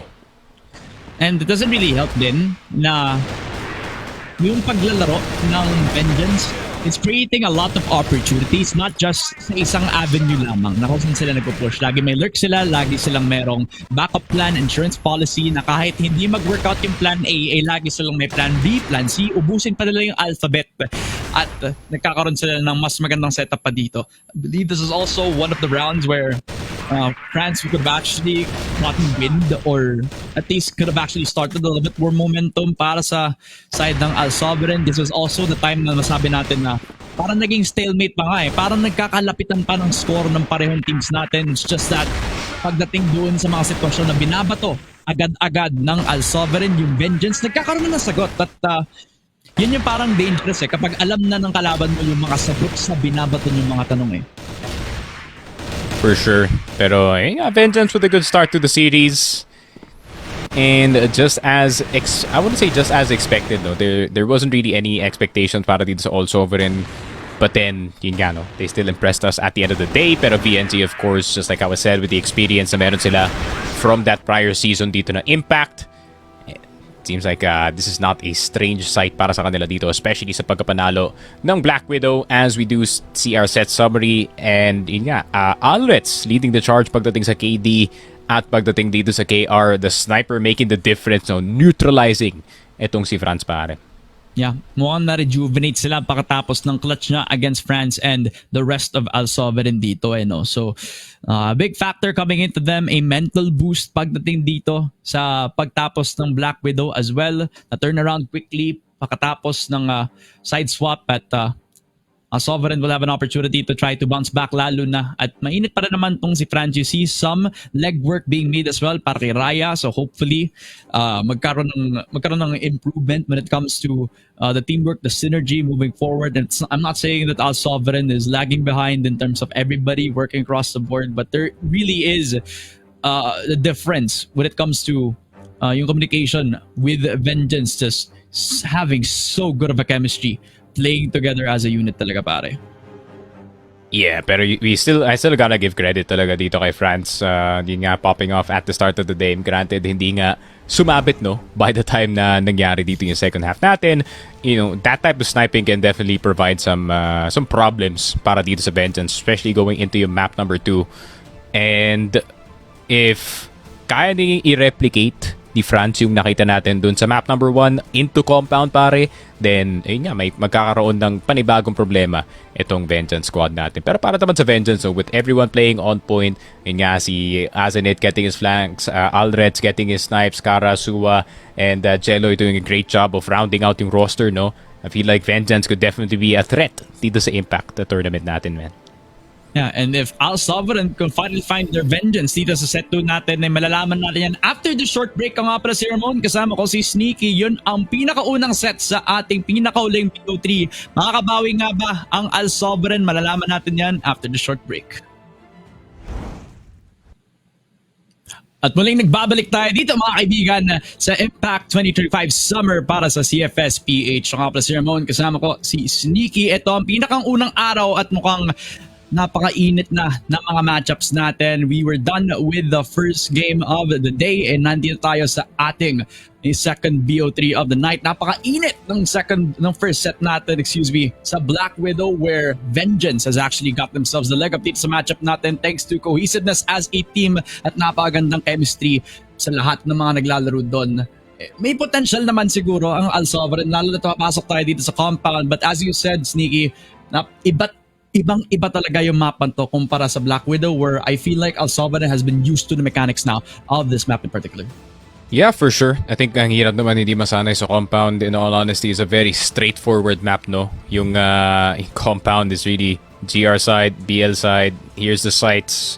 Here's all this space para dito sa BL, but it's not allowing, free space papasok ng size, no? You still have to go through yung choke points ng EA, on LA as well, dito sa EB and or Curve, dun sa Store B as well. A lot of choke points na kailangan papasukan dito ng mga BL players. I think para naman sa Vengeance, no, I really expect that they would actually try and fight for some map control dito sa mapa natin, especially itong si Alrets na, granted, yun nga, France had a very, very good start to the game, but then Alrets kinda had a comeback going dito sa second half, got a lot more warmer. So I expect maybe some fights going on dito sa container mid, maybe dito sa may BPLR. So daming options, so pwede gawin dito yung Vengeance, fully knowing na, the ball's in their court, nasa kanila pa naman yung lead, so, they could test things out dito sa compound map natin. Yeah, and considering then that in-approach nila yung blacklist side ng Black Widow kanina, yung kung paano sila naglaro nun, sobrang para everybody was scattered. You got a 1-3-1 sometimes nagiging 4-1, may lurk doon sa may mid, and it actually got a lot of damage done sa naging GR ng ALSOVEREIGN, especially nung umali na tayo dun sa second half natin. So hopefully, they will have that consistency and compound. Medyo risky pa nga yung parang mid-side split push na nakikita natin from the Black Widow map. So definitely a different ball game. Mukhang iba pa nga yung magiging pace at saka tempo pagdating dito on this map in particular. Silver lining para sa ALSOVEREIGN though is that this is their map pick dito. So I'm expecting that this is going to be a bit more of a cleaner game for everybody across the board. Not for France, but for everybody as a team talaga. Kasi it really was a bit of a one-man show all throughout. But again, we're expecting a lot more from the support staff, and if they're able to, yung parang magkakasama sila sa mga decisions nila, maybe we'll find a different form para sa ALSOVEREIGN ngayon. For sure. And para naman sa ALSOVEREIGN, no, it has to be yung mga ibang players also stepping up to the plate, considering it's a lot more closed space. Pwede natin tawagin dito. Granted, may mga opportunities naman yung mga sniper rifles natin na gumawa dito sa mapa natin, pero it's not the same opportunities na nakikita natin galing sa Black Widow. The angles that you can get are optional unless nasa GR side kayo or nasa BL kayo at lumalaban kayo sa mid. And ayun nga, it really rests upon the shoulders ng mga riflers natin on the side of ALSOVEREIGN, no? And I wouldn't be surprised if itong si France actually starts picking up the rifle, no? As I've seen some teams go 5 rifle dito sa mapa na to and try and see if they could take over with, quick pace. Pero judging from yung nakita ko dito sa Vengeance, they also know how to play slow. So, familiar naman sila siguro pagdating sa mapa ng compound, and especially pagdating sa depensa nila on GR, which most likely they will be on. Then, ayun nga, they just play the map and let the map play itself, pare, basically. Shoutout nga pala sa comment section natin na mukhang nafa-flood na ng mga fellow talents natin from Crossfire PH na si Salvatore, tsaka si Mochi, nandito na din si Daedom. I think Josh is also here. And it's been a while since I've actually talked to him personally, and it's really nice to see everybody come here, support to everybody na naglalaro ngayon sa broadcast natin, especially since this is in Tier 2 tournament ng mga talents of tomorrow. Yung mga gusto makapag-step up, lalo na't hindi sila nakaqualify sa Masters, but that's okay kasi medyo mataas din naman yung stakes dito sa Impact Summer tsaka sa Impact Fall pagka dumating tayo sa point na yun. But let's see, man. Vengeance is on a tear, lalo na doon sa mga tail end ng mga matches nila. Nasa-shutdown nila tong si France, who has been on a rampage nung nag-start tayo doon sa game na yon. And nung pagkatapos ng pause, akala mo magkakaroon sila ng momentum, no? Especially para kay Jelan, who really has been putting a lot more legwork, at pati na rin tong si Raya, who was also second in command para kay France nung nag-start tayo dito sa ALSOVEREIGN, right? So, there's a lot of things to work forward pagdating dito sa ating compound map for this team who did pick it in particular. But for Vengeance, we kind of seen so much confidence coming through from yung mga key players na nasabi mo. Na-mention mo na si Alets. I think Sua also is pretty underrated pagdating sa mga sitwasyon na nababato sa kanya. Alam na kung yung gagawin. Alam na yung utility na mababato para masuportahan yung teammate niya. So, yun yung parang Swiss Army knife na ayaw nating mga kalaban. No? Laging flexible ang kahit sino na nandito sa Vengeance, and it's just gonna get even more dangerous against them kapag komportable na sila sa mapa. Yeah, you gotta give credit to Azinit as well for keeping yung team together as yung captain nga, no? I mean, he's been calling very, very good dito sa mapa natin, mixing up the pace kumpara sa nakakita natin dati where yung Vengeance, they literally hold and then they push. It's kind of got predictable, no, after a while, pero ngayon mas may variety na ang kanilang mga pacing dito. So yun nga, shoutout dito kay Chacha, pare, for really upgrading the team system behind the scenes dito. And yun nga, if Vengeance can end up with a 2-0 dito sa series natin ngayon, it's a good start para sa kanilang impact na run, plus sends a message dito sa mga ibang teams as well that we can also kind of step it up, pare. Yeah, I think it's also going to be a good time for us. Pero yun nga, mga kaibigan, we got a little bit of an update. I think it's a good time for us to kind of throw it over to a break muna. We're trying to fix things on our end, see if makakapag-connect yung mga players sa lobby. So bigyan muna kami ng konting pasensya. We really want to get into this next set. Pero until then, ako nga pala si Ramon, kasama ko si Sneaky Frog. We'll be throwing Impact Summer 2025 into a short break. Huwag kayong maalis. At nagbabalik na nga ang hottest Crossfire Tournament of the summer, ang CFS Impact 2025 Summer Edition. Ako nga pala si Ramon, kasama ko si Sneaky Frog. At I'd say napaka-interesting nang nakita nating first set of games dito sa ating pinakahuling BOT of the night. It is Vengeance winning out yung kanilang Black Widow, but was a very close game, Sneaky. Napaka-proving para sa parehong teams natin para makakuha sila ng ating pinakaunang BO3, especially in this first day as we move on papunta dito sa compound, which, as you say, a different ball game kumpara sa BW. Pero gusto ko ma-expound mo yun. Why is it different kumpara sa Black Widow nga naman? Well, compared dito sa Black Widow, compound is a lot more I wouldn't say one-sided na map. It definitely may magagawa ka naman dito sa BL, but it really rewards yung GR side compared nga dito sa BL. Yung Blacklist having to work a lot harder just to get something going dito sa mapa natin. And it's really hard to dismantle yung depensa sa mapa na to without the proper lineups, without the proper flashes. So, ayun nga, it's a lot more work para sa BL side, pero yun nga, kung mapagana nga ng BL, for example, let's say ALSOVEREIGN, they got 4 or 5 dito sa first half. That's already good para sa kanila dito, honestly. Which makes yung panalo ng Cypher Pro team kanina on their compound map even more impressive talaga dahil they played it with patience, and even on their Blacklist side, they were able to make it work talaga. Kaya kung yun yung marereplicate ngayon ng ALSOVEREIGN kapag nag-start na tayo sa game natin, ay yan ay up for debate pa lang, pero feel ko talaga na baka nandun pa rin yung momentum para dito sa Vengeance, considering that everybody is in tip-top shape. Good form naman sila lahat across the board as a team. Despite being somewhat of a close game para sa pareho nating kupunan, parang ang ganda din ng ang ganda din ng damage na nakikita natin even in the rounds that they won, even though it was the disparity in terms of yung score natin. Hindi naman natin nakalimutan yung iba pang mga support staff, yung mga riflers na nakita natin from the ALSOVEREIGN side. I just want to see a little bit more, especially since sa mga moments na nakikita natin, si Franz, hindi naman siya nag-iisa Si Son nagkaroon ng good moments on the lurk. Raya also being a comfortable second person para sa side ng AL. Maybe a little bit more. Maybe I'm just somebody na nag-expect na a lot more coming through from this underdog team. Yeah, for sure. For sure. I mean, you could expect a lot from the underdogs, pero underdogs nga sila for a reason, no? So, yun nga, not much expectations going in the way of ALSOVEREIGN, pero sa nakita natin from map number 1, they can definitely shoot, no? Yung problema na lang talaga, can they strategize? Can they move around the map with swiftness, pare, especially fully knowing itong Vengeance, there's gonna be a constant looming presence na magpupush pa harap sa inyo in the name of Azenit, pare. And yun nga, pag nakaharap ng opportunity dito si Azenit na, yun pala, may butas yung opensa nyo, there's a open flank for him to go for, then yun nga, he's gonna go for it again and again and again, and kahit i-punish to ng mga players ng ALSOVEREIGN, it's still gonna be the rest of the team reacting with him.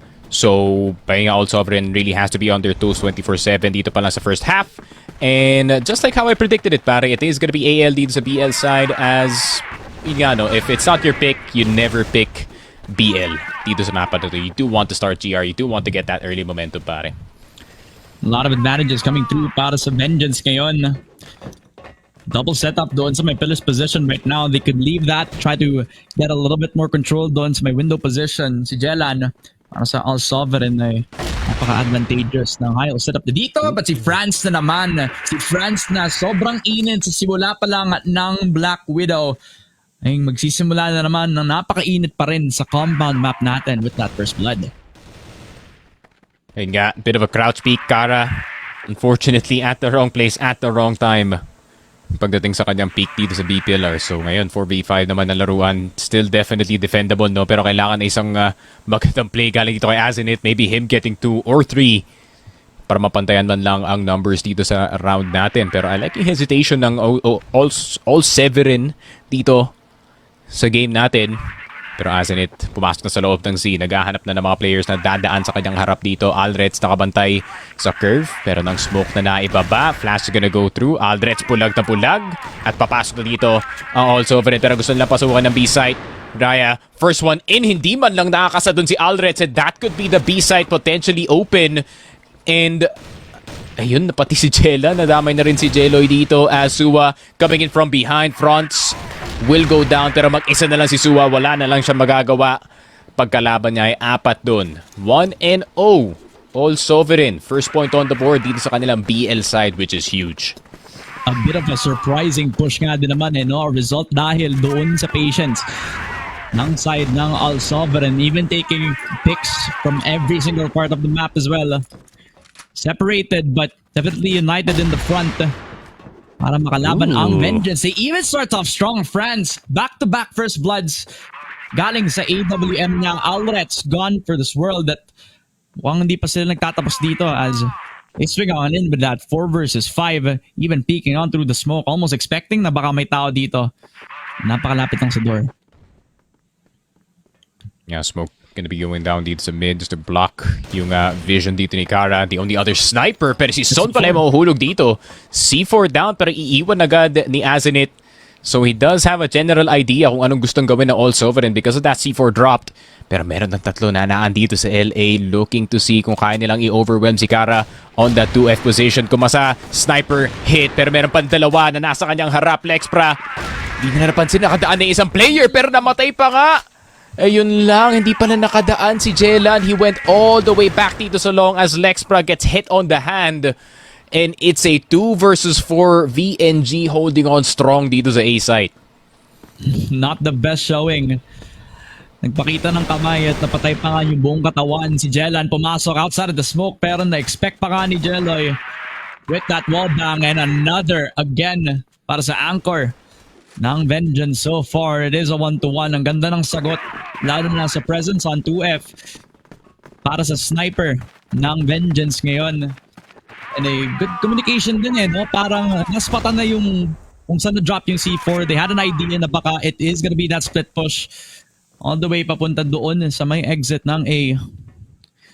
But it was not gonna be enough para sa blacklist ng ALSOVEREIGN, as even though they had somewhat put themselves inside doon sa may site itself, maganda yung naging sagot agad ng Vengeance with smokes as well as yung AWM doon sa may 2F. Minute and 48 on the clock. Dami pang oras para pag-isipan ng ALSOVEREIGN kung anong gagawin nila dito sa round. Not much of a mid-fight para sa Vengeance. Is more a focus sa pagdepensa nila paloob dito ng curve.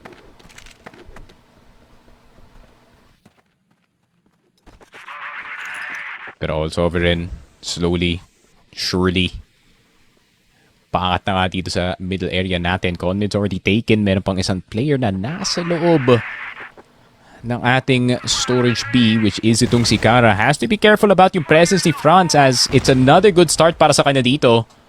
Pero tamang pagtapon lang ng nade. Ito na ba yung push ng ALSOVEREIGN dito? Jeloy flashed. Suwa flashed as well. Walang humarap at talikod. Pero yun nga, nakapatay pa ng isa si Jeloy dito. They faced at the wrong place, at the wrong time. Inubos na nga ng dalawang players ang lahat ng miyembro ng ALSOVEREIGN dito sa mid. At si Azenit lang ang namatay. Jeloy looking for Franz. Obviously, nasa loob ng tower. And I think this is a done deal. Ano nga ba yung pangalan ng laro natin, Sneaky Frog? Crossfire papunta doon sa may EA. Ilabas ang Colt at mukhang isa lang yung makukuha ni France dito from ALSOVEREIGN. It will be Vengeance na ngayon na bumabalik na pagkatapos ng napaka-slow na first round dito sa ating compound map. You can see the really good signs moving forward from the rifles. Si Suwa at si Jeloy to do a lot of damage.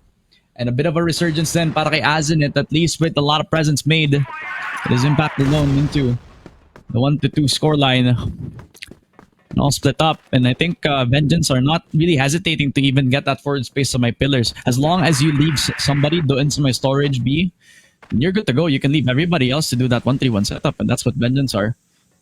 Yun na nga yung gagawin nila dito ngayon. I really like na hindi sila masyadong makulit sa mid. Itong Vengeance. Granted, there is gonna be some rounds where you do want to go slightly aggressive sa mid if you want to stop a full-on push coming in. Pero ALSOVEREIGN naman, naging careful naman nila sa pagkuha nila ng mid control. One player sa CA, rest of them are trying to inch their way forward papunta nga dito sa mid. Pero tignan mo naman yung crossfire once again. Galing dito sa Vengeance from the bottom side ng tower at sa harap ng EA. Si Jeloy at si Suwa nakaposisyon namin. Ready pa sila dito That's up for debate na ngayon. We're gonna have a long angle. Matinaga, that's a flashbang at hindi sila gagalaw at all. They're making a lot of presence dito sa ginawa na naman nilang crossfire sa may EA this time around, and with that utility, they're gonna try to fish out yung one half ng crossfire na ito. Si Suwa, sobrang low on HP na ngayon. Mas madali siya maki-clear if ever. But that's also yung most of the nades na gagamitin nila para mapatay, at least ma-damage itong si Suwa onto the other side. They decide to go back on towards pillars and get an execute going doon sa may B with 40 seconds at roughly at least on the clock ngayon. Slow take though. Walang tao na nasa loob ng store B para sa VNG, but this late in the round already. Wala naman problema sa kanila para magstay lang sa loob ng baterya ng B-side. Flash is gonna go through. Pumasok yung mga players dito na ALSOVEREIGN. Meron na nakapasok ng baba. Pero Azenit nakalaban pa nga na isa dito. France getting itong si Sua. Aldres nangungulit dito sa loob ng site. Pero naparil pa nga sa likod ng ulo. Kara at Jeloy na lang natitira para sa Vengeance. At ALSOVEREIGN. Solid defense dito sa B-side. At kung dadaan kayo galing dito sa EB, this is next to impossible para i-retake. Lalo na't ang daming headshot glitches, ang daming pwedeng makuha na angulo laban sa dalawa na nasa labas lamang ng B-site itself. So, a bit of an impossible task and a good sign moving forward para sa ALSOVEREIGN. Equalizing yung round wins, if I'm not mistaken. There you go, 2-2. As now we go back towards yung aggressive position nila papunta sa paglaban nila all the way towards ST. Crossfire possibly set up again. Azenit to get that opening pick pero through the smoke as well. Thanks to the tracers, kitang-kita kung saan manggagaling si Azenit at doon nakapag-spray itong si Lexpra to make it a 4v4. Yeah. But remember, Raya, sobrang low na niya kaya kahit duraan lang siya ng kahit sino sa Vengeance, mapapatay siya agad. Pero yun nga. Oh, Jeloy, full swing. Jeloy, can he get the second one? Mukhang hindi. Pero si Raya, low HP pa rin. Lexpra, half on a prior fight, and feeling ko si Sua, this is now the time to go forward para sa kanya dito. One low HP player, one half HP, still looking for any outliers para dito sa ALSOVEREIGN, pero babalik na lang sila papasok ng A site and possibly splitting into two. Kara, not the best weapon, no, for a full-on rush. Papasok nga ng B site dito, rocking the sniper, pero he's gonna try to make it work at least. Oh, syempre. It's kind of mad na nakikita ko tong si Raya na sobrang low pero talagang nagkakaroon ng value kasi siya pa rin yung nakakapag-trade sa kakampi niya na mamatay, which honestly, it's a good value sa naging buhay niya dito kahit 1 HP siya dito. So, 1 minute on the clock, may oras pa para paglaruan yung mapa all the way from ALSOVEREIGN. They drop the C4 kasi si Raya mukhang may plano siya na makapag-split up doon sa may EA, flashed on through, makes a lot of noise para hopefully to bait out rotation, pero still, nandito pa rin si Sua sa A, nandito pa rin si Kara, ang EWM. Holding up yung B site as well, as Lexpra's also made some noise, so mukhang nakaka-communicate na yun ni Kara. Punta dito sa may site of the map as Lexpra spots him out. Kailangan hanapin dito. Sobrang low on HP, but Kara still kills up nung si Son, 20 seconds. The C4 is also down papunta kay Kara, so piston na lang, possibly enough. Sobrang low pa rin ito. Kailangan na lang patayin itong si Kara and eventually they do. 1v1. Bala. Sobrang tagal na pinatay. Walang bala, walang magagawa, walang matatakbuhan si Lexpra. Talagang Sua able to be there at the right place at the right time. And now maybe another round onto the side of Vengeance ngayon. Ganda na ginawa doon ni Kara, man, and that is what the batteries are for dito sa B-side, just to buy as much time as possible para sa teammate mo. Naubusan na ng bala ang kanyang kalaban, and by the time na napatay niya na doon si Sua, he just absolutely was in the wrong place at the wrong time, pare. Pero si France, nakuha na si Kara at the start of the round, which is a very good start. Pero si Jeloy at si Sua na naman nakaposisyon dito sa mid crossfire, waiting for the flash. Surprised walang nakaharap sa pader kahit isa sa kanila dito to try and avoid the flashes. Pero France, getting itong si Aldrich. Are they gonna enter mid? It was all a fake. Jeloy revealing ang kanyang location dito, pero si Sua magpapakita na rin. Jelan sa baba ng CA does get itong si Jeloy, pero Sua getting two. Can he get the third? Hindi pa. Not just yet. Not just yet. Si France na sa loob na ng B, pero hindi pa alam to na Vengeance. Ganda siguro na ito. Ang ganda ng flank sana. Lalo na't nag-ingay na sila sa pag-push all the way papunta sa mid-side. Azenit gonna try to chase itong si Lexpra. Habang nagre-reconnect pa lang siya kasama itong si France at si Jelan pa nga ata yung magiging flank. Akala ko si France pero hindi. Tinatry niya lang i-call yung rotate. Made a bit of noise para makagkaroon ng cover. Nakapag-plant na rin ng C4. Sua spotted. And Jelan already makes some presence noon. Kailangan niyang bumalik para sa team niya. At buti na lang, nag-rotate siya sa kabilang side. So it's still a 3v2. And ALSOVEREIGN are really trying their best para mapag-fuse yung Vengeance. So magpasok nila on the retake. A lot of damage done. And even the flick galing dito kay Sua. 20 seconds. Jelan even kills him off. It's Azenit to make that a 1v1.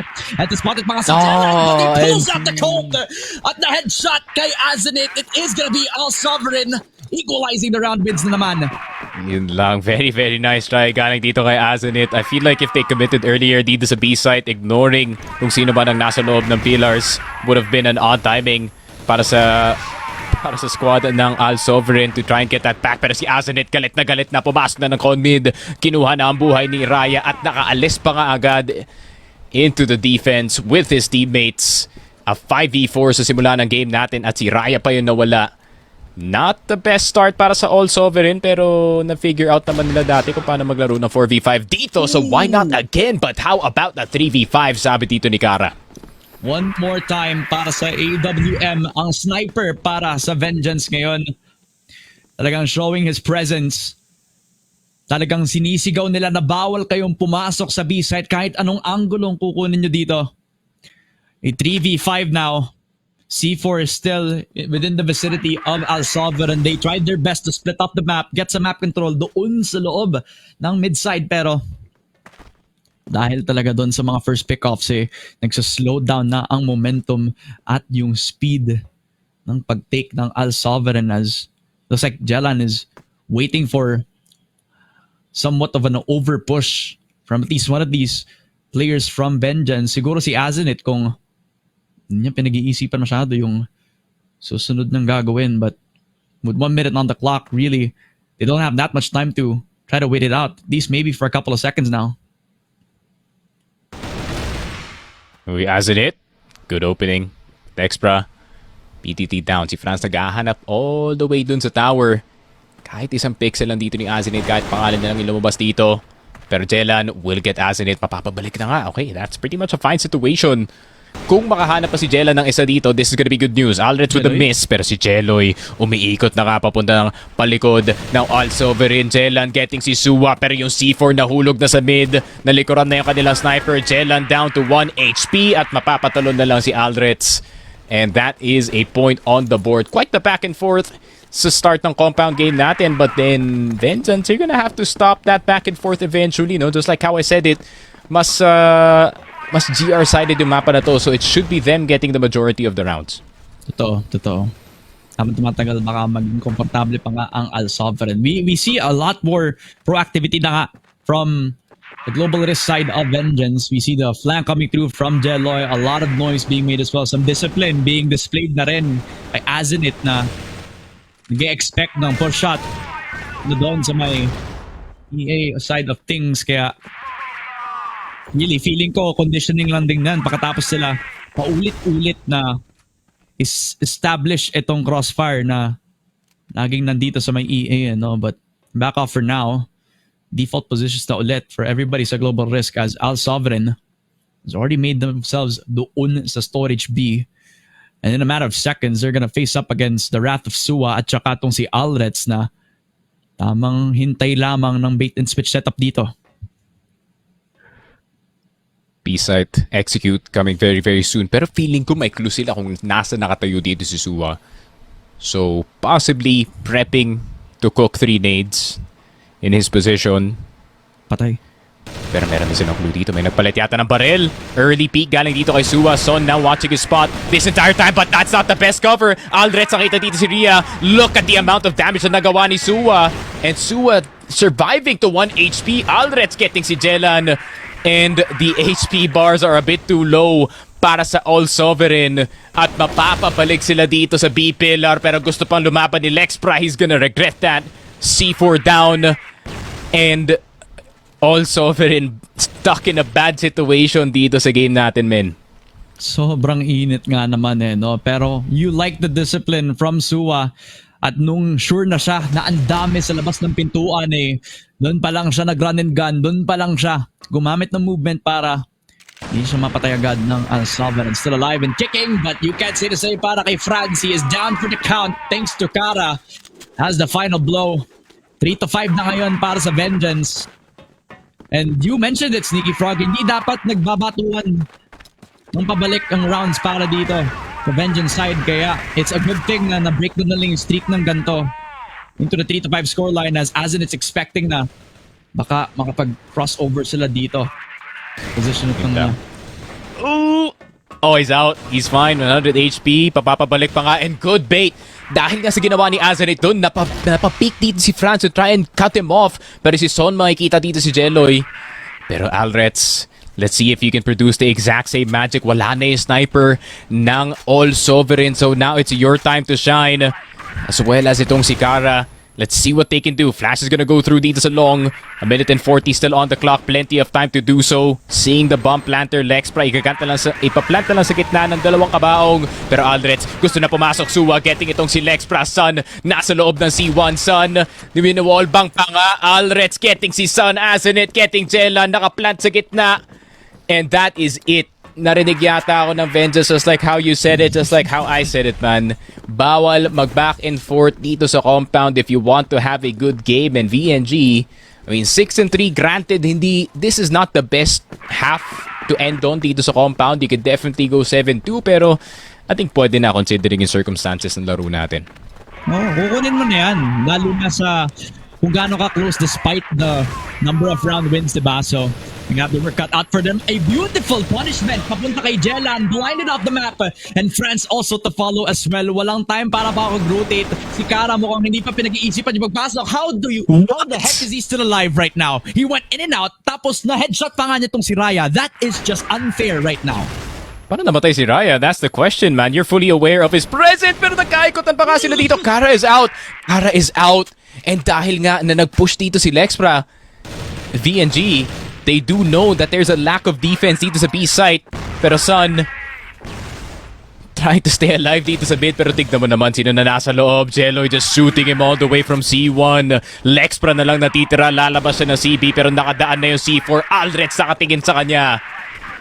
At 7-3, VNG looking like they're gonna dominate the rest of the game. Unless may sagotite All Sovereign.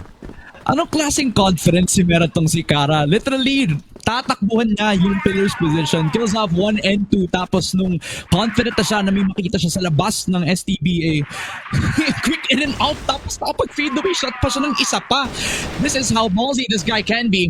As Raya, spotted pa nga over to the other side of the storage area. Has to play up at least these 3 people. Pero Kara and Azanet, the duo, able to make mincemeat out of Lexpra and Raya. Wow. Si Jeloy, nakahabol pa nga ng isa pang patay. 5v2. ALSOVEREIGN, a different side of the coin na nakikita natin. Maybe Sun can do something about it with 1 kill, but it's not enough, man. Jeloy at saka Kara able to get their own double kills dito. The next round win natin, it's an 8-3. Sneaky Frog, Vengeance are showing a different beast on the blacklist side ngayon. Yep. And All Sovereign, despite picking yung mapa ng compound, it seems like there's still a bit of confusion pagdating sa kanilang depensa. Maganda yung lumalaban sila sa mid, maganda yung nagtatapon sila ng mga nades dito. Pero si Azenit lang naman yung nababawasan. Just like me for real, running into nades dito sa con mid just to get the timing, pero wala, mapapabalik dito si France. You can feel the fear dito ni France of holding these forward angles, no? Kasi yung VNG, they're now starting to look for the map, pero kung magpupush sila, they're gonna stick together, that's for sure. And you cannot simply kill multiple players unless you're fast enough with the Colt to switch from that sniper, pare. Pero I see, man, VNG, they're looking good. I mean, pati yung BL, nakakascore sila dito. Talagang nakakapag-define na nga ng expectations ngayon ang Vengeance sa kung paano na nilalaro itong blacklist side natin. Still, may potential pa naman ang ALSOVEREIGN, especially with the individual star power na meron tayo dito. Jalan, France in particular, who honestly, medyo nagugulat nga ako na nag-slow down na yung performance dito, pero maybe he could do something difficult. Jalan does get himself 1 Sun also to provide that double kill. The crossfire setup na nakuha dito sa curve, able to cut down the numbers to a 1v4 na ngayon. Alfred, he has stretched before, pero hindi na mangyayari yun dito sa 8-4 round wins na meron ang ALSOVEREIGN. The court was enough, pero hopefully makakuha pa ng mas marami pang round wins ang ALSOVEREIGN kasi ang dami nilang kailangang habulin ngayon. For sure. Pero ALSOVEREIGN, that's already a start para sa kanila dito. It's better than nothing sa nakikita natin for the past 2 rounds. And I like na willing pa rin na mag-forward dito si Raya despite him being 3 and 9 just to check kung meron man tao or meron man presence na lalabas dito sa store A, which there was. Pero yun nga, PNG just a initial wall bang lang dito paloob ng store, and same old hold lang sila dito sa mid until anyone from ALSOVEREIGN gets the funny idea of peeking into them, pare. Yeah. Still 8-4 na ngayon. Heavy mid presence para dito sa Vengeance as Alrets tries to get Hail Mary shots papunta dito sa smoke. Son gonna try to pick up the pieces from one half of the crossfire dito sa may EA banda. Pero katapos sa smoke, katapos ng flash, Son, well, sobrang obvious ng position niya dito. Alrets and Azenit will pick up 2 of the frags. Breaks up the crossfire, but Lexpro able to get himself 1. Napakatapos niya pumasok ng 2 pero Kara with a double kill. Jelan will try to respond with a 3 versus 2 so far. It's not looking good para sa ALSOVEREIGN. Pwede pa rin i-rotate papunta doon sa kabilang side, pero yun nga lang si Azenit, aware na aware, alam na alam, amoy na amoy niya kung saan yung last player dito, si France. 1v3, pasok agad dun sa Z, pero nakapag-ingip pa nga siya at na-wallbang pa ni Kara. That is the M4A1 for you. 9th round, set point series point na ang Vengeance, only needing 1 round para makakuha ng first point dito sa Impact Summer. Yun nga, what a hell of a start to the season of Impact 2025 in summer, pare. 9-4 already on their second map, and proving that they're trying to redeem themselves after last season, pare. Grabe yung Vengeance, man. I'm very, very happy to see yung further improvement nila, no? I mean, compared to last year, it's a lot more mixed up yung kanilang pace. It's a lot less risky yung kanilang ginagawa mga plays dito. And I really like that they're starting to play a lot together, no? And yung system nila between Alretsua at kay Jeloy dito, them being the 3-man squad to try and take map control, it's a good system to have, especially kung ganyan yung mangyayari. I mean, son, not knowing na meron na kabalang nakapeak dito sa may EA, taking him down. Wala na silang control sa Z at napalipat dito si France agad. At meron na silang option na pwedeng bumalik ng B-site. Pero hindi nila alam na nandito si Jelan, nasa loob ng CB. Pero pag maspatan dito si Jelan, pare, this B-site is in big trouble unless mahol nga dito ni Lexpra. May kaya nila si Jelan dito. Sobrang layo kumpara sa mga kasapi niya dito. All the way to holding up yung both A at B site. Ito, Lexpra waiting for his opportunity to try to swing on papunta dito sa EWM, pero si Suwa at saka si Kara may planong pumasok dito sa may exit, pero si Franz mukhang miss yung EWM niya. Pero Suwa and Jeloy, they already have found themselves sa loob ng A site. 4v2, Lexpra and Jelan medyo sobrang late to the call. At alam nilang ito na ang panahon para makuha yung objective para sa Vengeance. Lexpra also with a good timing. Napatay pa nga si Jeloy, so medyo napadali yung trabaho nila dito into a 3 versus 2 sneaky. Yep, this is a rough one para kay Lexpra, pare. Pero simula pa lang tinapos na agad ng Vengeance. And congratulations to Vengeance, pare. A 2-0 start dito sa ating round robin group stage. Yun nga, happy to see Azenit and the boys, you know, getting an early victory dito sa season natin, as, you know, this could be a new chapter opening para dito sa Vengeance squad natin, pare. Definitely. I mean, kita mo naman natin, kahit doon sa 2 maps pa lang, may stark differences yung playstyle ng pareho natin teams. It's just that, at the end of it, talagang nung nagkaroon na ng comfortability on the BL side, sobrang hirap na ma-stop yung momentum para dito sa Vengeance so far. You can see na willing silang makapag-take ng fights. There was also a big impact doon sa crossfire na sineset up nila time and time again doon sa may EA at saka sa may curve side. And it just fell apart, lalo na nung medyo napipick off na sila ng isa-isa bago sila magkaroon ng initial execute. Parang nung mga late stages ng game na natin parang wala akong masyadong nakikitang parang retake or execute win na dapat magbe-benefit sana ang ALSOVEREIGN. Only like 1 or 2 rounds that I saw from that. To be fair, ALSOVEREIGN talaga, when it came to the map of Compound, feeling ko they had a really good start dito sa kanilang BL side, but I feel like they didn't know what they were doing nung GR side nila pare, and everyone was lost on the timings. Sunod-sunod yung pagkatalo nila dito sa mga gunfights. At the same time, credit nga dito kay Kara, credit dito kay Suwa, credit dito kay Alreds as well for shutting down etong si France. At the same time, Azenit having a hell of a game as well. So it's a good team effort para dito sa Vengeance, and ayun nga, no, looking forward to seeing them more dito season natin if they're playing this good, man. Wow. Definitely, man. I mean, syempre, props na din para sa ALSOVEREIGN, di ba? I think nakakita tayo ng magandang moment sa kanila, lalo na doon sa naging Black Widow nila, even though I believe it wasn't their map pick as well. You could see that they're also adjusting to the playstyle and the comfortability in the squad as well. Kasi iba nga din naman na naglalaro kayo sa mga pugs, sa mga scrims nyo, and then i-apply nyo siya sa isang tournament, all eyes on you. Tapos, ang dami pag-iisipan especially considering that Vengeance is also a team that has been in this situation before at nakapaglaro na din sa Impact last year. So, besides roster changes, if meron man, and besides like the history, you can see that the synergy really has become the key point here, especially for Vengeance. Sa panalo na ngayon. Yeah, for sure. A lot more synergy para dito sa Vengeance. So it's going to be very interesting if ever they do go up against itong Sunday Shrooms facing their former teammate na si Kid from Hell nga, no? And once that matchup comes around, hopefully, I'm the one casting kasi yun nga, sunod na sunod ako sa story na yun. Kasi that's a storyline that we can kind of catch upon dito sa ating Impact. So, ayun nga, as we take a look at the highlights of the game, it's the same story, man. Maganda yung simula ng ALSOVEREIGN and then they just disappear ng second half, pare.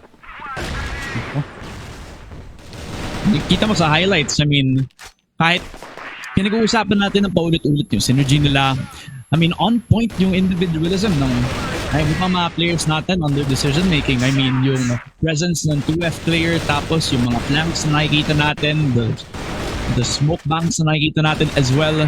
It's just overall good crossfire na nakikita natin on the side of Vengeance ngayon. I really do feel like they will keep improving habang tumatagal din yung season natin.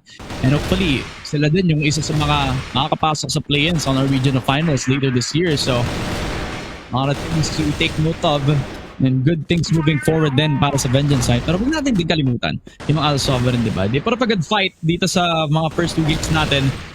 It's just that in the difference that we've seen time and time again, kapag nakapag-download na ng kung ano yung na-expect nila, sometimes it's just hard to stop a team that really is willing to take the fight to you. Kita mo, sa isang mga highlights, si Kara, di po push in lang, tapos kala mo mapapatay siya sa kung gaano siya ka-forward sa team niya. That's just the type of confidence that really sets you apart from the competition, man.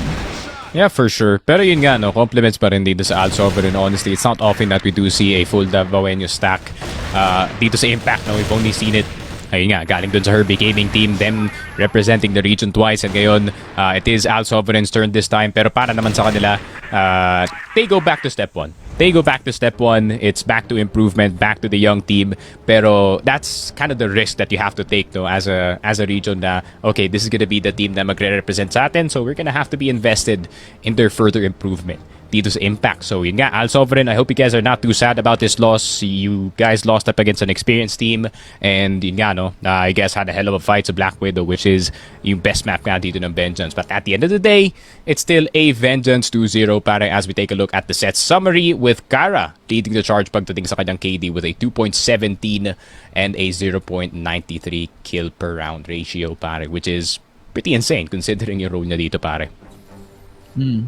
Positive KD across the board nga naman para sa Vengeance. And also, it's kind of interesting na wala sa barely everybody na nasa Vengeance had like 1 kill per round. Like literally, that's insane. Kasi that just tells you that this team is they don't have star players, but talagang sama-sama sila sa lahat ng desisyon nila sa buhay. So, congratulations sa Vengeance winning out yung first game nila dito sa Impact Summer. They win out a 2-0 sa Black Widow where honestly, it could have gone either way. Sa compound, medyo naging mas decisive na ngayon para sa Vengeance. They decided to show up na I would have been excited to see port coming out for ALSOVEREIGN, pero it was not meant to be para sa kanila. So what if i-reveal na natin yung MVP para sa panalo ng Vengeance na ngayon? And I think alam na natin kung sino to, Sneaky. Si Azenit. Si Alreds. A pa rin. A pa rin, it's just the exact same. Yun nga, KR, KD, almost the exact same. I think Aldrich is a very underrated player, no? Pag on na talaga dito si Aldrich sa kanyang laruan, he can hit the most insane shots, be the most stable sniper, but when he is off, you can definitely notice, no? Dito ka sa Vengeance squad, his lack of presence. But fortunately para dito sa Vengeance, pare, on na on ngayon si Boss Aldrich on that sniper. And without him, man, walang makaka-neutralize dun kay Franz, and he would have just ran rabid dito sa mga mapa natin, pare. So, full credit to him. Yeah. And I think it's also a good time para magbigyan ng spotlight ang MVP natin sa itong naging game natin. Pero sa buong series, he has shown very good comfortability sa role niya as EWM player. And even in his lurk timings, talagang nakakatch na off guard yung iba pang nag-rotate all the way from mid nung naglalaro sila sa Black Widow, and nakahanap siya na napakagandang angles. Literally finding off timings laban dito sa ALSOVEREIGN kanina. So, we're expecting a lot more out of him, lalo na habang tumatagal ang impact summer na mag-i-improve lalo. Ito si Alex at saka everybody else sa side ng Vengeance ngayon. So, this team is gonna keep getting better and better as the season just progresses, and I'm just excited to see how they will step up against a team that has the similar playstyle, like as you mentioned, Sunday Shrooms. Yeah, for sure. I mean, yun nga, no, that Sunday Shrooms matchup is what I'm particularly excited about, which is probably gonna come very, very soon dito sa schedule natin. But, yun nga, no, we're just gonna have to wait and see. So, overall feel for the impact day dito para sa akin, pare. I would say it's slightly above expectations kasi I usually temper my expectations pretty low para dito sa impact. Pero, hey, I mean, there were some really good moments, really good players kind of getting their own spotlight, no, dito sa laruan natin, and hopefully yung mga bigger teams natin are also watching, you know, just in case kailangan nyo ng rifler or a sniper to get. Hey, this is the best place to watch out for in terms of tier 2 competition, pare. Yeah, totoo. Lalo na din kapag you're also a Masters team o kaya you're a big team dito sa Pilipinas na naghahanap ng pwedeng mag-groom into a really good player into the next tier ng competition eh. And there's nowhere else better than Impact as well. So this is why I like tournaments to happen like this, where we're also in a kind of chill part of the weekday, tapos gusto mo lang makapanood ng Crossfire, which as you mentioned, it's been a while since we've had good Crossfire tournaments all throughout the year. And ito na yun, man. It's a taste of what's to come sa mga up-and-coming talents natin, at saka possibly a second chance para sa mga hindi nakapag-qualify nga naman sa Masters, diba? For sure, for sure. And this is kind of your second chance at glory, no? Papunta nga dito sa mga international tournaments natin, so make sure you don't waste your time in getting things started dito sa tournament. You know, simula pa lang, might as well get some things going, and hopefully yun nga, no, we do see that in the following games, mga laruan natin tomorrow, which is gonna be do you know, Mr. Chris? Let me check that out. I believe it wasn't scheduled, pero ayun, it will be a Rise Gaming team versus Matches for match 1, tapos Heroics versus Sunday Shrooms para sa match number 2. So, yun, napakainit. Makikita natin ang Sunday Shrooms yet again to fight up against Heroics. Again, one of the teams also in the tier 2 scene na mukhang naghahanap ng magic so far dito sa Impact. And for Matches versus Arise Gaming team, both teams really have made their noise all throughout the underground scene. Lalo na for Matches as well, hindi lang sa underground, pero at one point they were also heralded as one of the teams na master tier, if not pwedeng makapag-reach into that regional play. And so, you know, ikaw ba? What are your thoughts on this day 2? Kasi tayo din naman yung magkakast ng sneaky eh. Yeah, for sure. I'm actually looking forward to kung ano yung itsura ng roster na Matches dito, fully knowing that Rels is back in the fray, and obviously si Rels, no, every time he enters itong Masters, when they still had yung usual 3rd and 4th placing dito sa Masters natin, he usually is in contention for, you know, top 3, even top 2 sniper dito sa Pilipinas, no. So looking forward to seeing him perform again. Also, yung mga na-promote actually, and once again, congratulations sa mga na-promote from Matches P into the main Matches team. We all saw them galing dito sa last season. I think si Ninkyu yata is playing on the team, as well as some other Cebuano veterans, no. So Matches definitely a roster that is made to win dito sa tournament natin, and we might just see exactly that. Para naman sa next na series natin, which is gonna be itong Sunday Shrooms. Sunday Shrooms I'm particularly excited about considering, and yeah, some of the players are my friends, man. So who is not gonna get excited by your friends playing, no? And gusto ko talaga makita na, you know, them actually thriving and performing, no? It's the usual roster, of course. You still have, you know, yung sobrang kulit na attacker nila na si Kim. They also have Kid from Hell now. I think maglalaro dun si Zib. And of course, di mawawala dito sa Sunday Shrooms. I think J-Bice is playing a long-time veteran dito sa CFPH scene and always a constant presence, no, na hindi mo talagang pwedeng tulugan every time he shows up to a tournament, pare. Yeah. And I think in a bit we're also going to be flashing yung group standings natin for the group stages right now, even though it's kind of early to tell kung sino yung may pinakamalaking impact. I think it's also going to be a good thing to talk about then, since nanalo yung pareho nating teams na si Vengeance at saka I forgot which one, pero it's a big thing to look out for kung how the group stages look out, even though we already saw half of the teams. Nan siguro bukas mas ma-flesh out natin yung mga predictions natin for the incoming next week, because you know now we kind of know kung paano natin ipa-power rank yung mga teams natin all throughout next summer, since we'll be doing this every Wednesday and Thursday every single week. So kung gusto nyo mapanood yung mga tier 2 teams natin on Crossfire PH, there's nowhere better place to go than just here dito sa Crossfire Philippines, man. Yeah, for sure. I mean, whether it is tier 2 or tier 1, it is gonna be here where you can find the best of the best pagdating dito sa region natin. Terms of usapan nating power ranking siguro para dito sa Impact, yun nga, I would place yung matches, Sunday Shrooms at yung Vengeance natin. I wouldn't say straight to the top. I would put matches slightly ahead pa rin, no, considering the experience that the players have and yung mga ibang players na matches already playing dito sa last season natin. But, you know, maybe ito nga ALSOVEREIGN, you know, it's a long tournament. Baka makakabawi pa sila coming in from a 0-1 start dito sa tournament natin. Heroics, I've been hearing some murmurs na medyo malakas rin sila pagdating sa mga scrims, so I'm looking forward to what they can offer. And yung Arise Gaming team, this I want to see, kasi a lot of people have been telling me na magaling tong Arise Gaming team, so hopefully I see exactly that, man. Hopefully.